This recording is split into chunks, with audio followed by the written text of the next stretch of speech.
Hi everyone, welcome back to my channel. This is Fitness by Yoko. Today we're going to be talking about things that can actually help you to become a better athlete. So without further ado, we're going to get into the video. So in order for you to become a better athlete, there's 6 things you need to train in order for you to become better.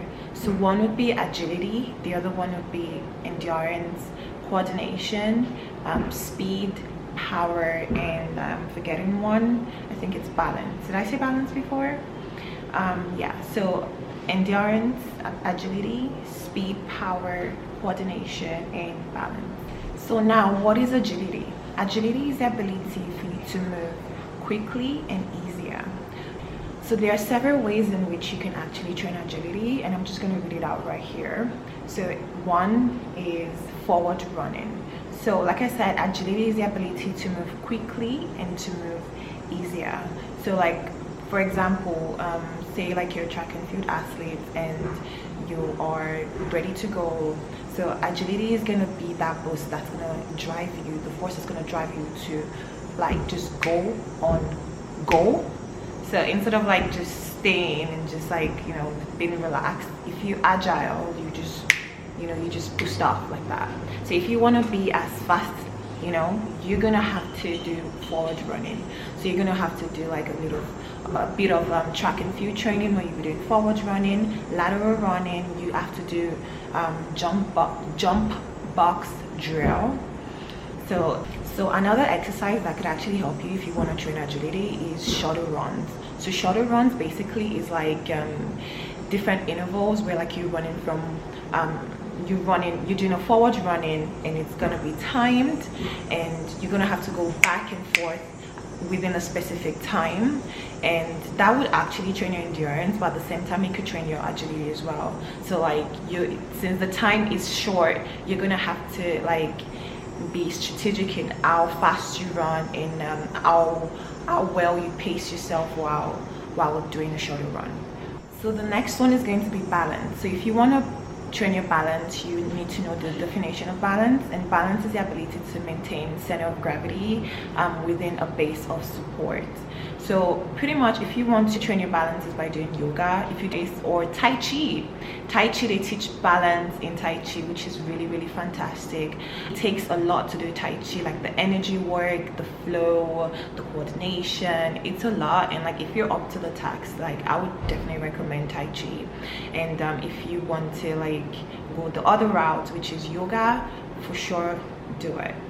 So like if you're an older person, like you probably don't have the strength to do yoga and Tai Chi, and I mean like every age group could do Tai Chi, or like depends on what exercise that you're doing in Tai Chi or yoga.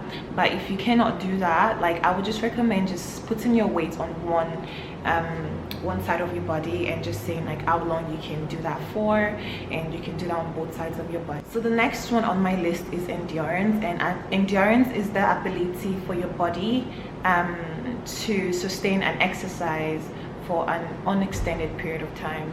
So basically like endurance is like you doing an exercise for a long period of time. So like for example, you usually do your bicep curl, and if you are an endurance athlete, or like you train endurance, you're able to maintain that exercise for as long as you can. And say like you usually would do like 10 reps, and you're starting to do endurance. If you wanted to implement endurance in your exercise routine, you probably want to go for longer. Say like instead of doing 10, you probably want to do 15.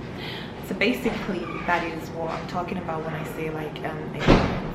So if you want to train endurance, there are different exercises that you can do to train your endurance. That example that I gave is for strength training. So if I wanted to be like to train my endurance and strength training, like I said, like I would do like whatever exercises I'm doing, bicep curls, squats, you know, I would do more reps, but then I'm gonna like reduce the amount of weight that I use in my workout. Okay, and also like less sets, depends. I'll probably go for low to moderate repetition, actually sets. All right, so the next one on my list is coordination. So coordination is the ability Coordination is the ability to execute smooth, controlled, and accurate motor responses. So like if you don't have coordination, you find like you can do basic things like this, like, you know, you probably be doing this. So like you need to have coordination in life. You need coordination to walk, to jump, to sit.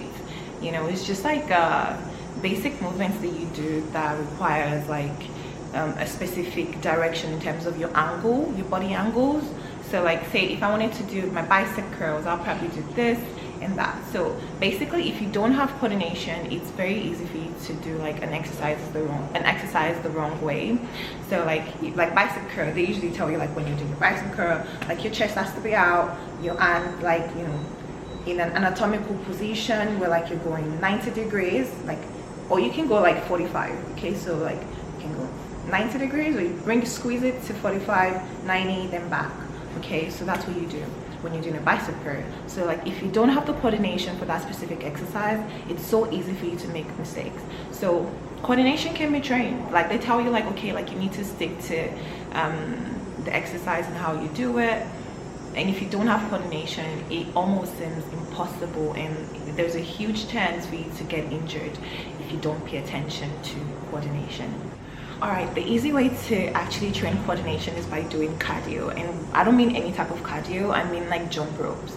So jumping rope like really helps like with different type of techniques. When you do your jump ropes, you want to like really explore like as much techniques of jump ropes as you can, so you can really like be flexible in like how you perform different exercises. So for example, say like I did bicep curl and I know the coordination for bicep curl, and then I'm going to do like say squats for example, and you know it's not the same coordination that you do for bicep curl that you use for squats. So it's like your mind, like you need to train your mind to kind of like adapt to different exercises.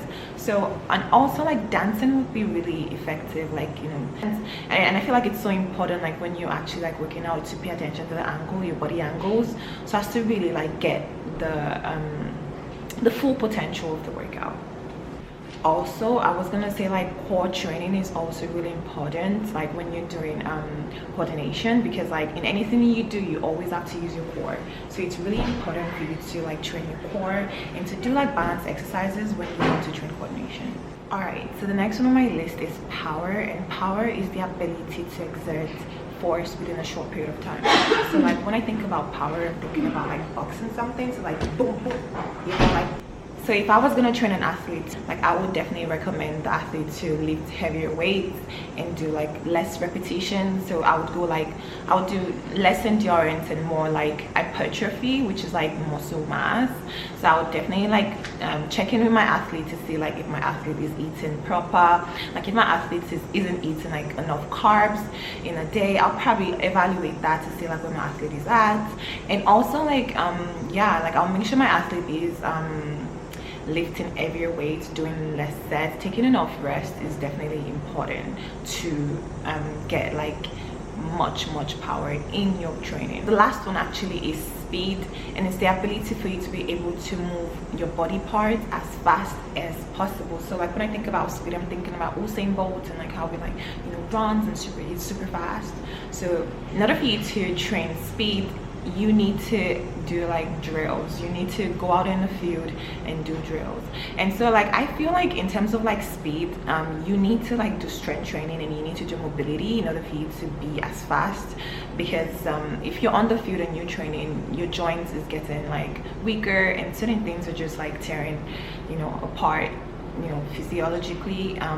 So it's very important for you to do strength training so as to rebuild and do like and also like eat enough protein. So protein, carbs, very essential, as well as like nutrition like is really important. If you're an athlete and you want to get better at your arts, like you need to really pay attention to like carbs and protein, and all of those things really add up to building speed, power, endurance, agility, coordination, and can I say balance? I feel like I'm missing something. If I have an athlete and I want to train my athlete to gain speed, I would definitely tell my athlete to do like A-scape and do like I did write them down. So I said A-scape, B-scape, reverse lunge, knee drive, high knee, definitely jump squats, and jump lunges. So any plyometric exercises would really like pay off for to increase speed.